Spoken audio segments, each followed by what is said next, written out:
So, మన next topic ఏంటంటే కామన్‌గా ఇప్పుడు జరుగుతున్న విషయం చెస్ట్ పెయిన్ అనగానే అది గ్యాస్ పెయిన్ అని చెప్పేసి వదిలేయడము. లేదంటే మెడికల్ షాప్‌లోకి వెళ్ళేసి గ్యాస్ టాబ్లెట్ ఏసుకొని వదిలేసేయడం. That is why all this ఈ ఏదైతే స్ట్రోక్ అది ఏంటి అనేది కనుక్కోకుండానే మీకు ట్రీట్మెంట్ యూజ్ చేసుకోవడం that's a very wrong thing. Actually ఒక పేషెంట్ మన దగ్గరికి వచ్చినప్పుడు చూడు అది గ్యాస్ పెయినా, చెస్ట్ పెయినా, హార్ట్ పరంగా పెయినా మనం ఇది కేటగరైజ్ చేయడం మా వల్ల కూడా కాదు. Because of the issues going on around. దేనివల్ల ఏమొచ్చిందని చెప్పడం వెరీ కష్టం. సో సో కామన్లీ ఇప్పుడు ఫర్ ఎగ్జాంపుల్ చెస్ట్ పెయిన్తో వచ్చారు, ఎట్లా చెప్తాడు? సూది పొడిచినట్టు నొప్పి ఉందని చెప్తాడు. It can be present in both the things. Gastric ప్రాబ్లంలో ఉన్న ఉంటుంది, హార్ట్ అటాక్ ప్రాబ్లంలో ఉన్న ఉంటుంది. ఎట్లా కేటగరైజ్ చేస్తాము అంటే ఈసీజీ తీయకుండా చెప్పడం అయితే అది కుదరదు. సో ఈసీజీలో చేంజెస్ ప్రకారం హార్ట్ పరంగా నిజంగానే ఉందా and however second thing is ECG is not a confirmatory test. దానికి సపరేట్గా బ్లడ్ ఎంజైమ్స్ కొన్ని ఉన్నాయి. అది పాజిటివ్ వస్తేనే దెన్ ఫర్దర్గా ఏం చేయాలి అనేది ఉంటుంది. దాని గురించి మీకు ఇప్పుడు ప్రస్తుతం కొంచెం ఐడియా ఇవ్వదలుచుకున్నాను.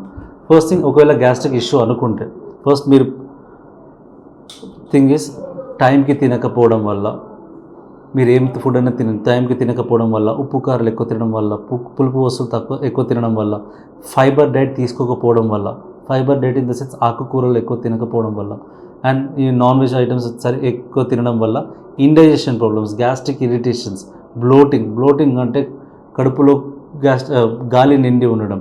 జనరల్గానే కడుపులో నార్మల్గా బ్యాక్టీరియా అనేది ఉంటుంది. ఇట్ మైట్ ఇప్పుడు మనం చేసే మన టైమింగ్స్ కానివ్వండి, ఫుడ్ అలవాట్లు కానివ్వండి, ఉప్పు కారాలు ఎక్కువ, what ever the reason is, irritation అయినప్పుడు ఇట్ రిలీజెస్ ద గ్యాస్. ఆ ఎక్స్ట్రా గ్యాస్ అనేది పైకి బర్పింగ్గా గాను కిందికి ఫార్టింగ్గా గాను వెళ్ళాలి. అది ఎక్కువ అమౌంట్లో వెళ్ళలేనప్పుడు చెస్ట్ కంటెంట్స్ అంతా పైకి పుష్ చేసి యూ ఫీల్ దట్ పెయిన్. సూది పొడిచినట్టు ఏదైతే మీరు నొప్పి చెప్తున్నారో it is due to this reason. దాంతోనే మనకు ఇంకా దమ్ము, చెస్ట్ టైట్నెస్ ఉండి దమ్ము, ఆయాసం లెక్క ప్రాబ్లం రావడం ఇవన్నీ సహజం. The other entity is heart attack. ఏదైతే హార్ట్కి రక్తం సరఫరా ఇందాక చెప్పినట్టు సరిగ్గా అందనప్పుడు హార్ట్ మజిల్ చనిపోవడం స్టార్ట్ అయ్యి that is called as heart attack. దానికి మనం వచ్చినా కూడా సిమిలర్ టైప్ ఆఫ్ పెయిన్, సూది పొడిచినట్టు నొప్పి మాత్రమే వస్తుంది. సో దానికి మీరు గ్యాస్ ప్రాబ్లం అయితే that should be fine. But gas problem కాకుండా హార్ట్ ప్రాబ్లం అయితే 100 పేషెంట్స్లో more than 50% it is heart issue only, gas issue అయితే కాదు. So what we'll do and what we are doing, why we are doing, ఫర్దర్గా evaluation ఎలా చేసుకుంటారో ఇప్పుడు నేను చెప్పదలుచుకున్నాను. సో ఫస్ట్ ఒక పేషెంట్ రాగానే what we do is ECG తీసుకుంటాం, whether it is gastric or this thing. Even if you have an idea about those thing, మనం ఈసీజీ తీసుకొని first we have to rule out this is not MI, heart attack కాదు అని prove చేసిన తర్వాతనే then gastric issue పరంగా మనం treat చేసేది. Because heart పరంగా ఏదైతే వస్తుందో దట్స్ అన్ ఎమర్జెన్సీ కాబట్టి. సో మనం ఏదైతే ఈసీజీ చూస్తామో దాంట్లో what we'll see is electrical activity of the heart. మనం పెట్టిన ఎలక్ట్రోడ్స్ని బేస్ చేసుకొని electrical activity of the heart ఎక్కడ ఉంది, if there is a MI that is myocardial ischaemia, హార్ట్లో మజిల్స్ అనేవి చనిపోవడం లాగా జరిగితే అక్కడ ఎలక్ట్రికల్ ఇంపల్సెస్ అనేవి పోదు. దాని పరంగా వచ్చిన మనకు ఈసీజీలో చేంజెస్ పరంగా ఉందా లేదా, ఉంటే ఎంత సివియారిటీ ఉంది, వెజల్ అనేది బ్లాక్ అయింది కదా, అది రీఓపెన్ అయిందా, ఇవన్నీ బేస్ చేసుకొని చెప్పగలడం మాత్రమే. And that to ECG is not a confirmatory test, అది జస్ట్ ఎలక్ట్రికల్ యాక్టివిటీ మాత్రమే చూపిస్తుంది.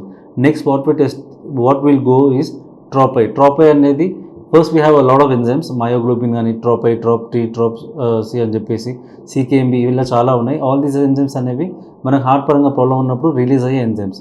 మోస్ట్ కామన్లీ ఇక్కడ యూజ్ చేస్తుంది ఏంటంటే ట్రోపై అనేది యూజ్ చేస్తాం. That is an enzyme released when a heart is blocked. Heart muscle అనేది చనిపోవడం స్టార్ట్ అయినప్పుడు రిలీజ్ అయ్యే హార్మోన్ అది చేసుకొని కన్ఫర్మ్ చేసుకుంటాం. ఈవెన్ ఈసీజీలో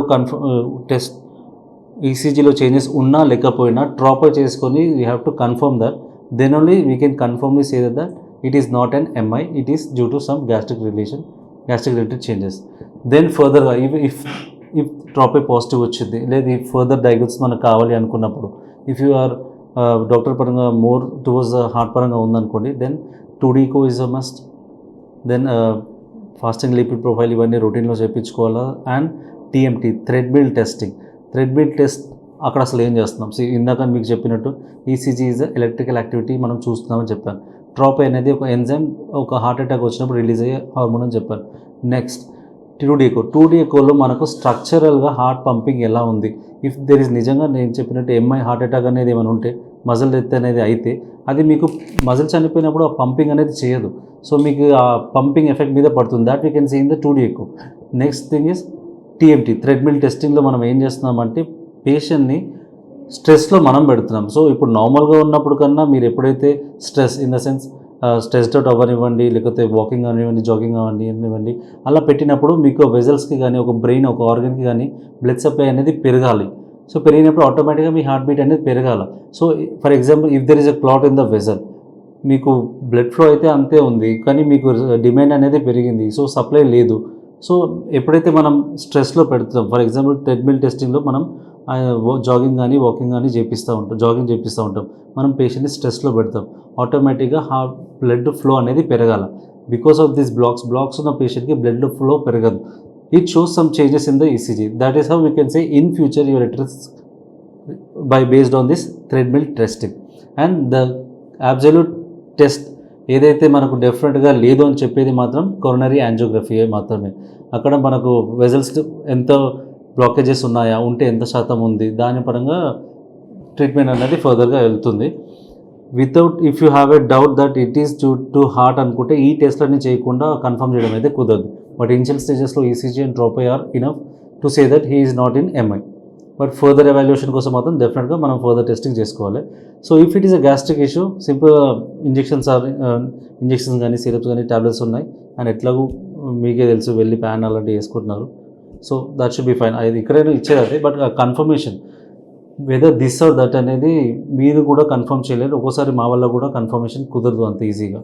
సో దాని గురించి మాత్రం చాలా జాగ్రత్తగా ఉండండి. ప్రతి గ్యాస్ పెయిన్ హార్ట్ అటాక్ వల్ల వచ్చింది కాదు, అట్లని చెప్పేసి ప్రతి గ్యాస్ ప్రాబ్లం వల్లనే వచ్చింది కూడా కాదు. గ్యాస్ పెయిన్ అని అనుకోకండి. Chest pain is a chest pain. దానికి రీజన్స్ ఈ రెండే కాదు, ఇంకా చాలా ఉన్నాయి. మీకు మోస్ట్ కామన్గా మైండ్కు తెలివి ఈ రెండు. భయం ఉన్నవాడు హార్ట్ అటాక్ అనుకుంటాడు, భయం లేనివాడు గ్యాస్ పెయిన్ అనుకుంటాడు. This is how it's going on now. And ఇప్పుడు ఇంకో నెక్స్ట్ ఏంటి అంటే కామన్గా వింటుంది, జిమ్ చేస్తున్నప్పుడు సడన్గా హార్ట్ అటాక్ రావడము. అది ఏంటంటే మనకు జనరల్గానే కొన్ని కండిషన్స్ ఉన్నాయి where you should not stress a lot heart మీద. సో అది పుడింగ్ దెమ్ అసైడ్, మనకు జనరల్గా ఏమవుతుందంటే ఇందాక చెప్పాను, మనం స్ట్రెస్లో పెట్టినప్పుడు బ్లడ్ సప్లై ఎక్కువ కావాలా. సో అక్కడ కూడా సేమ్ అదే వర్తిస్తుంది. మీకు జిమ్కి వెళ్ళినా కూడా మీరు ఇనిషియల్గా స్ట్రెచ్చింగ్ చేసుకొని ఫిజికల్ యాక్టివిటీ స్లోగా స్టార్ట్ చేసుకొని then you have to pull up. అంతేగాని వెళ్ళగానే ఏదో ఎక్కువ చేసేయడం వల్ల when you putting yourself under more stress, ఎక్కువ చేసేయడం వల్ల, ఎక్కువ స్ట్రెస్ కావడం వల్ల, ఎక్కువ హార్ట్ పంపింగ్ పెరగడం వల్ల, ఎక్కువ బ్లడ్ ఫ్లో కావాలి. And if you have a block, అది యాజ్ ఎ సెడ్ టెస్ట్ అనేది చేయండి, ఎప్పుడు కుదరదు. మీకు ఒకవేళ బ్లాక్ కానీ ఉన్నట్టయితే, లేకపోతే బ్లడ్ థిక్నెస్ అనేది పెరిగినట్టు ఉన్నట్టయితే due to smoking or some other issues, జెనెటికల్గా కూడా ఫీజిబిలిటీ ఉంది, సో పాసిబిలిటీ అయితే ఉంది. So because of these reasons blood workup ఎక్కువ ఉంది కానీ సప్లై కాలేదు. దట్ ఈస్ హౌ అది జరగడం అనేది జరుగుతుంది. హార్ట్ అటాక్ అనేది జిమ్ ఎక్కువ చేసినప్పుడు, ఓవర్ స్ట్రెస్ అయినప్పుడు, ఈ అన్నిటికీ జిమ్ అని కాదు కానీ ఓవరాల్గా ఓవర్ స్ట్రెస్ అవ్వడం, when you stress your heart by these means, అది జిమ్ కావచ్చు, జాగింగ్ కావచ్చు, వాకింగ్ అని చెప్పారు. So any sources. మనకు మోస్ట్ కామన్గా మళ్ళీ డయాబెటిక్స్లో చూసే మోస్ట్ కామనెస్ట్ ప్రాబ్లం ఏంటంటే diabetic ketosis. Once the sugars are high, ఎంత హై అంటే they put aside the sugars already high ఉన్నాయి. కీటోన్ బాడీస్ అనేవి మనకు మెటబాలిజం జరుగుతూ ఉంటుంది. బ్లడ్లో ketone bodies in the sense acetone, ఇవన్నీ కూడా యాసిడ్ లెవెల్స్ పెంచే పద్ధతులు. పెరగడం వల్ల బ్లడ్ యాసిడ్ లెవెల్స్ పెరిగి it will show response on the every muscle fibre. So DKA అనేది మనకు కన్సిస్టెంట్గా షుగర్స్ చాలా ఎక్కువగా ఉన్నప్పుడు then the patient will land up in diabetic keto and acidosis, బ్లడ్లో యాసిడ్ లెవెల్స్ పెరగడం. సో దీనికి మనం ప్రైమరీగా ఏంటి అంటే షుగర్స్ కంట్రోల్ చేసుకోవడం అండ్ యూరిన్ కీటోన్ బాడీస్ చూసుకుంటాము.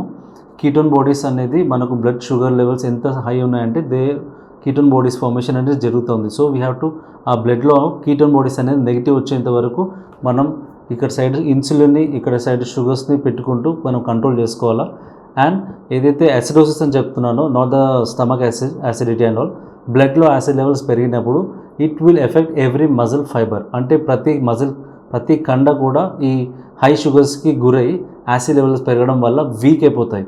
వెన్ దట్ ఈ లాజిక్ ఎప్పుడైతే మనకు ఈ చెస్ట్ మజిల్స్ మీద అప్లై చేసుకున్నప్పుడు మనకు ఊపిరి తీసుకోవాలన్నా వదిలేయాలన్నా మనకు చెస్ట్ మజిల్స్ అనేవి ప్రాపర్గా పని చేయాలి. When they are weak, because of this ఇలాంటి కండిషన్స్లో కొన్ని కండిషన్స్లో డయాబెటిక్ కీటోసిడోసిస్లో ఎప్పుడైతే బ్లడ్ యాసిడ్ లెవెల్స్ పెరిగినప్పుడు muscle weakness, severe muscle weakness, respiratory muscles మీద పడి మజిల్స్ వీక్ అయ్యి ఊపిరి తీసుకోలేని సిచ్యువేషన్లో ల్యాండ్ అప్ అయిన వాళ్ళు చాలామంది ఉన్నారు. So that should be treated immediately have. So it will be done in hospital setup only. దానికి మీరు చేయడానికి అయితే ఏం లేదు. ద బేసిక్ రీజన్ ఏంటి అంటే హై షుగర్స్, కన్సిస్టెంట్గా హై షుగర్స్ మెయింటైన్ చేయడం.